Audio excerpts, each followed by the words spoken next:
Gold hub తాకట్టులో ఉన్న బంగారాన్ని విడిపించి కొనబడును. అదే రోజు ఆన్లైన్ ధరకు కొని డబ్బులు ఇవ్వబడును. నమస్తే, వెల్కమ్ టు మనం టీవీ. తిహార్ జైల్లో ఉన్నటువంటి కవితను కలిసేందుకు సోదరుడు కేటీఆర్ వెళ్లారు. సో కవిత ఏ విధంగా ఉంది, ఆమె పరిస్థితి ఏంటి అనే దాన్ని కూడా సోదరుడు ఎప్పటికప్పుడు ఆరా తీస్తా ఉన్నారు. సో ఈ నేపథ్యంలో ఆమెను కలిసేందుకు కేటీఆర్ వెళ్ళడం జరిగింది.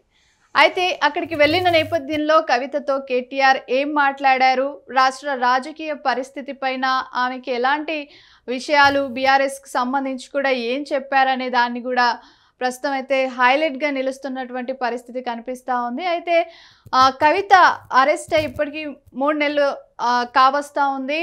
మార్చి 15న కవితను అరెస్ట్ చేశారు. తర్వాత తిహార్ జైలుకు కవితను తరలించడం జరిగింది. సో చాలా వరకు పెద్ద నేరస్తులు, పెద్ద నేరాలు చేసినటువంటి వాళ్ళనే తిహార్ జైల్లో పెడతారు. సో ఒక ప్రజాప్రతినిధి, ఒక ఎమ్మెల్సీగా ఉన్న కవితను ఆమె తిహార్ జైలుకు వెళ్ళింది. సో ఢిల్లీ లిక్కర్ స్కామ్ కుంభకోణంలో మొత్తం కూడా కవిత పాత్ర చాలా పెద్ద ఎత్తున ఉంది. కవిత పాత్రే కీలకం అంటూ కూడా ప్రధానంగా ఈడు ఆరోపించింది. ఆ నేపథ్యంలోనే ఆమెను అరెస్ట్ చేసి సాక్ష్యాధారాలు సంపాదించే పనిలో ఈడీ ఉంది. ఈ నేపథ్యంలో సాక్ష్యాధారాలు చెరిపేసింది కవిత అనేసి కూడా ఈడీ ఆరోపించింది. సో ఇక కవితకు బెయిల్ రావట్లేదు. బెయిల్ కోసం ఆమె ఎంతగా ప్రయత్నించినా కూడా ఆమెకు బెయిల్ దొరకడం లేదు. మధ్యంతర బెయిల్కి కూడా ఆమె అప్లై చేశారు. సో దాంతో ట్రయల్ కోర్టుకు అప్లై చేసుకున్నా కూడా ట్రయల్ కోర్టు నుంచి కూడా ఆమెకు ఎలాంటి సమాధానం దొరకలేదు. హైకోర్టుకు కూడా వెళ్ళారు. ఆ తర్వాత సుప్రీంకోర్టు వరకు కూడా బెయిల్ కోసం చాలా వరకు ప్రయత్నాలు చేస్తూ ఉన్నారు. అయినా కానీ కవితకు అసలు బెయిల్ అనేది మంజూరు కావడం లేదు. ఎందుకు మంజూరు కావడం లేదనే అంశాన్ని కనుక మనం ఒకసారి పరిశీలిస్తే కవిత చాలా వరకు కూడా పెద్ద ఆరోపణలు ఎదుర్కొన్నారు ఈడీ నుంచి. ఆమె ఎదుర్కొన్నటువంటి ముఖ్యమైన ఆరోపణలు ఏంటంటే కూడా సాక్షులను బెదిరించడం. కవిత సాక్షులను ప్రభావితం చేసింది. అదేవిధంగా ఆమె వద్దున్నటువంటి కవిత దగ్గర మొత్తం 12 సెల్ ఫోన్లు ఉన్నాయి. ఆ 12 సెల్ ఫోన్లలో 9 సెల్ ఫోన్లను పూర్తిగా ధ్వంసం చేసిండ్రు. ఆ తర్వాత 3 సెల్ ఫోన్లను మాత్రమే ఈడీ అధికారులకు ఇవ్వడం జరిగింది. సో మరి ఆ 3 ఫోన్లలో ఏముంది అనే విషయాన్ని ఈడీ చూసినప్పుడు మొత్తం కూడా అందులో అంటే పాడైపోయిన ఫోన్లను కూడా ఈడీ అధికారులకు ఇచ్చినటువంటి పరిస్థితి. ఒకటి నీళ్ళల్లో పడిపోయిందని చెప్పారు, ఇంకోటేమో పాడైపోయిందని చెప్పారు. ఇట్లా అనేక రకాలను చూపించి ఫోన్లను కూడా వాళ్ళకి ఇవ్వలేదు. అదేవిధంగా ల్యాప్టాప్లో కూడా మొత్తం ల్యాప్టాప్లను, ఆమె దగ్గర ఉన్నటువంటి 2 ల్యాప్టాప్లకు కూడా ఎలాంటి ఆధారాలు దొరకకుండా చేశారు కవిత. అదేవిధంగా సాక్షులను బెదిరించడం, సాక్షులను ప్రభావితం చేయడం, ఇవన్నీ చేయడం ద్వారా ఈడీ అధికారులు అయితే ఆమె చేసినటువంటి నేరానికి సంబంధించి రుజువులు సంపాదించడంలో చాలా వరకు ప్రయత్నాలు చేసినప్పటికీ కూడా దొరకకుండా ఆమె చేస్తున్నందుకే ఈ విధంగా ఆమెను ఇంకా బెయిల్ అంటే ఆమె బెయిలబుల్ అఫెన్స్ ఉన్నప్పటికీ కూడా ఆమెకు కఠినంగా ఇంకా కారాగారంలోనే ఉంచవలసిన పరిస్థితి ఏర్పడింది. సో దీంతో కవిత ఏం చేయబోతోంది నెక్స్ట్, అసలు ఆమెకు బెయిల్ వస్తుందా లేదా అనేది ప్రధానంగా ప్రస్తుతం వస్తున్నటువంటి అంశం. ఎందుకంటే ఢిల్లీ లిక్కర్ స్కామ్లో అరెస్ట్ అయిన వాళ్ళు ఎవరికి కూడా బెయిల్ అంతా ఈజీగా రావడం లేదు. మనం చూసాము ఢిల్లీ ఉప ముఖ్యమంత్రి మనీష్ సిసోడియా పరిస్థితి కూడా అదే. ఆయన కూడా బెయిల్ అప్లై చేసుకున్నప్పటికీ కూడా ఆయన 20 నెలలుగా జైల్లోనే మగ్గుతున్నటువంటి సిచ్యువేషన్ అయితే చూస్తూ ఉన్నాము. సో కవిత పరిస్థితి కూడా దాదాపు ఇంచుమించుగా ఇంకా 4 నెలల వరకు ఆమె బయటకు వచ్చే అవకాశాలు అయితే లేవు అసలు. సో ఈమె చేసినటువంటి నేరం ఏమిటి అని అంటే కూడా ఒక నేరాన్ని మనం పరిగణలోకి తీసుకున్నప్పుడు ఆ నేరం యొక్క తీవ్రత ఏ విధంగా ఉంది, ఆ నేరం చేసిన వాళ్ళ యొక్క పాత్ర ఎంతవరకు ఉంది అనే దాన్ని ఇటు కోర్టులు పరిగణలోకి తీసుకుంటూ ఉంటారు. అయితే కవిత చేసినటువంటి నేరం చాలా పెద్దది. సూత్రధారి, పాత్రధారి అన్నీ తానై ఆ నేరాన్ని మొత్తం కూడా చేసింది కవిత అనేసి స్పష్టంగా ఆధారాలు ఈడీ సేకరించింది. సో దీంతో కంప్లీట్గా కవిత మీదే పడిపోయింది ఈ నేరం అనేది కూడా.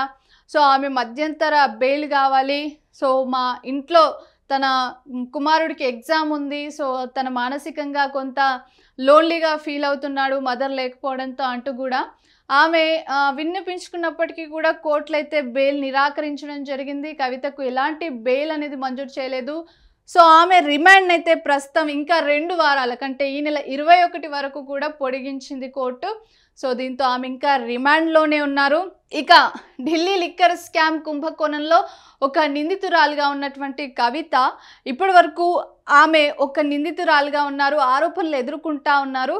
కానీ ఒక్కసారి ఆ నేరం రుజువైనట్టయితే, పూర్తి స్థాయిలో ఈడీ ఆధారాలు సేకరించినట్టయితే, నేర నిరూపణ జరిగినట్లయితే కూడా చాలా వరకు కవిత రాజకీయ భవిష్యత్తే కాదు, చాలా వరకు ఆమె అన్ని కోల్పోవాల్సిన పరిస్థితి అయితే వస్తుంది. ఎందుకంటే కవిత చాలా వరకు కూడా ఆమె ఎన్నో అవమానాలను ఎదుర్కొంటా ఉన్నారు. లిక్కర్ స్కామ్ కి సంబంధించి కూడా చాలా వరకు కవిత వల్ల పార్టీ డ్యామేజ్ అవుతుంది.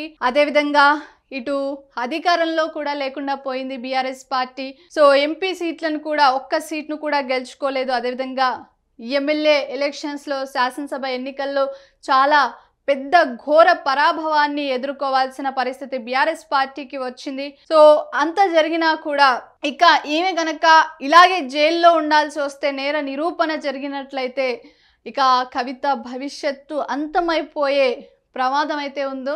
సో ఇది అంటే చాలా పెద్ద ఎత్తున తెలంగాణ సమాజం అంతా సిగ్గుదించుకుంది. ఎందుకంటే ఒక ఆడబిడ్డ బయటకు వెళ్ళి అంటే తెలంగాణ సంస్కృతిని బతుకమ్మలు చేసి, బతుకమ్మలు ఆడి, బతుకమ్మ రూపంలో చెప్పినటువంటి బిడ్డ ఈరోజు లిక్కర్ స్కామ్లో అలా పట్టుబడి ఢిల్లీ వరకు వెళ్ళింది కేసు. అదేవిధంగా తిహార్ జైల్లో మగ్గుతోంది తెలంగాణ ఆడబిడ్డే అంటే కూడా చాలా వరకు అది సిగ్గు చేయటంటూ కూడా తెలంగాణ మహిళలు కొంతవరకు ఆగ్రహం వ్యక్తం చేస్తున్నటువంటి పరిస్థితి అయితే కనిపిస్తూ ఉంది. ఇక ఆ కవితకైతే 100% ఇంకా 4 నెలల వరకు బెయిల్ వచ్చే అవకాశాలు అయితే కనిపించడం లేదు.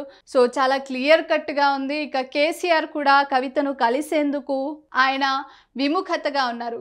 కేవలం అటు సోదరుడు కేటీఆర్ అండ్ హరీష్ రావు మాత్రమే కవితను చూడ్డానికి వెళ్తున్నారు. సో ఆమెతో మాట్లాడుతున్నారు. కానీ ఇటు కేసీఆర్ మాత్రం రావడం లేదు కవితను చూడ్డానికి. సో దాంతో కూడా ఆమె కొంత మానసికంగా చాలా వరకు డిప్రెషన్లోకి వెళ్ళిపోతున్నటువంటి సిచ్యువేషన్ అయితే చూస్తున్నాం. అలాగే తిహార్ జైల్లో పెట్టేటటువంటి భోజనం తనకు పడట్లేదంటూ కూడా కోర్టుకు విన్నవించుకున్నారు.